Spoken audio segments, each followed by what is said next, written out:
Oi, esse é o canal Até a Posse e hoje você vai aprender tudo o que você precisa saber sobre o escrivão, o chefe de secretaria e também o oficial de justiça. Indo direto ao ponto, onde você encontra a disciplina normativa sobre esse assunto, nos artigos 150 a 155 do CPC, Código de Processo Civil, mais precisamente no capítulo 3. Esse capítulo vai tratar dos auxiliares da justiça, ou seja, aqueles personagens que são responsáveis pelo auxílio e o desenvolvimento correto da justiça. Se você então está um pouco perdido sobre as atribuições e incumbências de cada um desses profissionais, nós vamos ver passo a passo aqui nos artigos 150 a 155. Começando com os artigos 150 e 151. Os dois vão tratar sobre os ofícios de justiça. O artigo 150 diz que em cada juízo haverá um ou mais ofício de justiça, cujas atribuições serão determinadas pelas normas da organização judiciária. Ou seja, em cada juízo, decore isso, um ou mais ofício de justiça. Provavelmente vão mudar na sua prova e vão falar que é apenas um ou que são vários. É um ou mais. O artigo 151, por sua vez, vai tratar sobre o oficial de justiça e diz que em cada comarca, seção ou subseção judiciária, haverá no mínimo tanto os oficiais de justiça quantos sejam os juízos. Então, se na sua prova te perguntar quantos oficiais de justiça deverá haver em cada comarca, seção ou subseção judiciária, a resposta é, no mínimo, tantos oficiais de justiça quantos sejam os juízos, ou seja, oficial de justiça igual, no mínimo, a quantidade de juízos. Se você tiver dificuldade de lembrar, pense nisso. A função deles é auxiliar a justiça. Para eles auxiliarem a justiça, é razoável pensar que eles devem existir em número, no mínimo, igual ao número de juízos. Ou seja, cada comarca, pelo menos, um oficial de justiça para cada juízo. Quanto às incumbências, ali no artigo 152, vai tratar das incumbências, ou seja, das atribuições do escrivão e do chefe de secretaria, e, por sua vez, quando a gente olha o artigo 154, vai estar presente as atribuições do oficial de justiça. Ou seja, se você nunca entendeu o que um escrivão, um chefe de secretaria, e o que um oficial de justiça faz, esse é o momento. Vamos ler os artigos 152 e 154 e entender precisamente quais são as atribuições ou incumbências. Em primeiro lugar, o artigo 152 diz que incumbe ao escrivão, chefe de secretaria, redigir de forma legal os ofícios, mandados, as cartas precatórias e os demais atos que pertencem ao seu ofício. Ou seja, ele é responsável por escrever aquelas coisas um tanto quanto complexas e chatas, os ofícios, os mandados e as cartas precatórias. A primeira função está diretamente ligada com a função de escrever algum pronunciamento judicial ou dar também andamento ao processo. Em segundo lugar, efetivar as ordens judiciais, realizar citações, intimações, bem como praticar todos os demais atos que lhe forem atribuídos pelas normas de organização judiciária. Nesse caso, lembra que a função dele também está diretamente ligada a informar alguma pessoa sobre o processo. No caso aí, o réu, citar o réu, intimar a pessoa sobre uma decisão judicial. Terceiro lugar, comparecer às audiências, não podendo fazê-lo, designar servidor para substituir. Ou seja, uma das principais funções do chefe de secretaria ou do escrivão é comparecer à audiência. Quarto lugar, manter sob sua guarda e responsabilidade os autos, não permitindo que saiam do cartório. Então, uma das outras funções é zelar pela guarda do processo.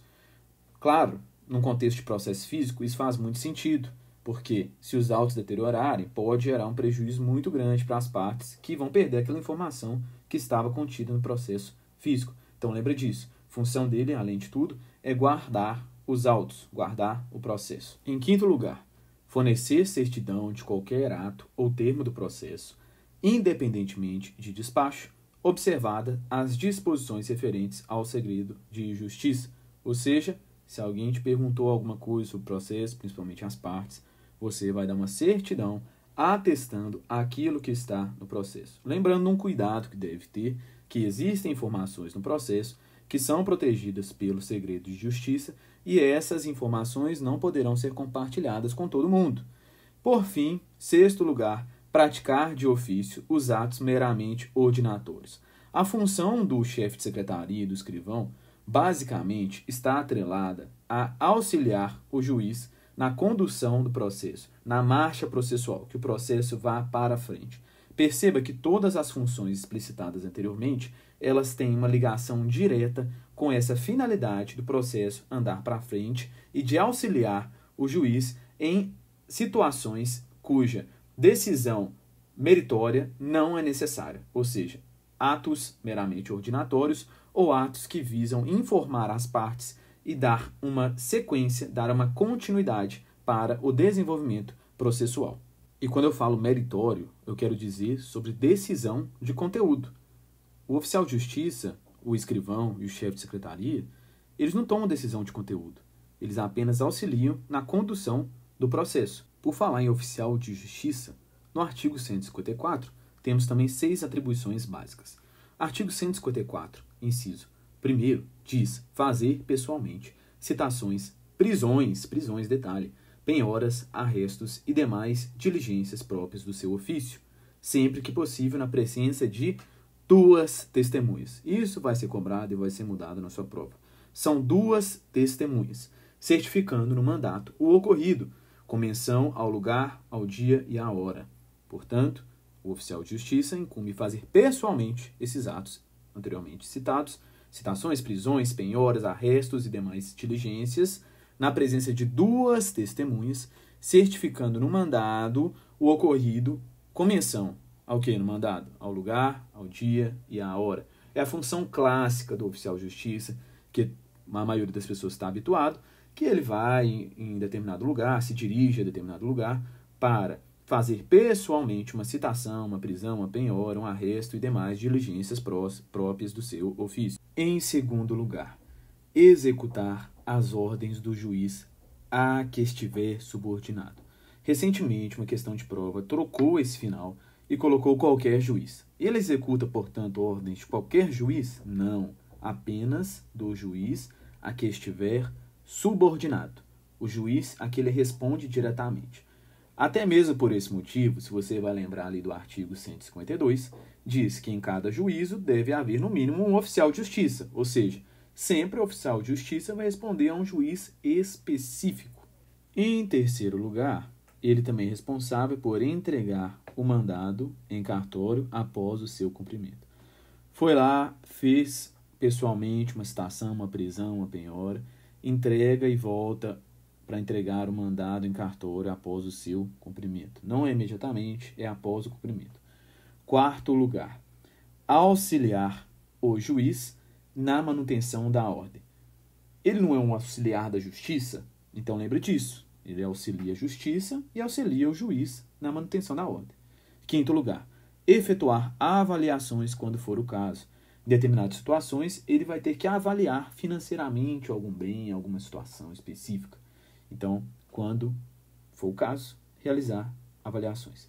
E, por fim, certificar em mandado proposta de autocomposição apresentada por qualquer uma das partes, na ocasião da realização do ato de comunicação Clicobé.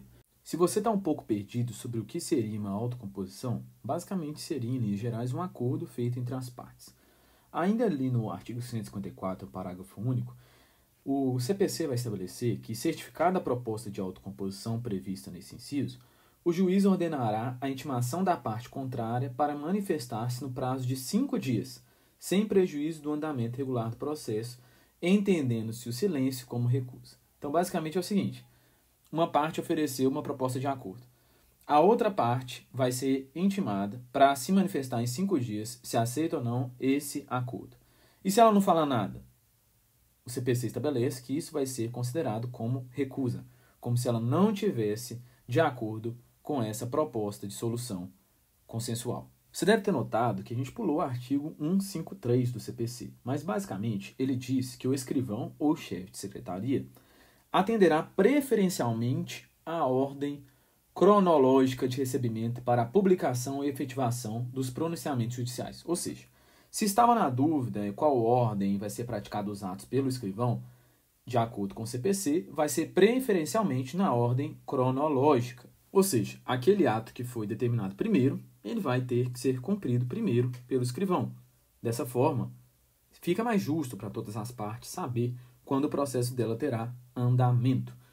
Ainda no artigo 153, é importante destacar que a lista de processos recebidos deverá ser disponibilizada para consulta pública de forma permanente, ou seja, todo mundo deve ter acesso a essa lista cronológica.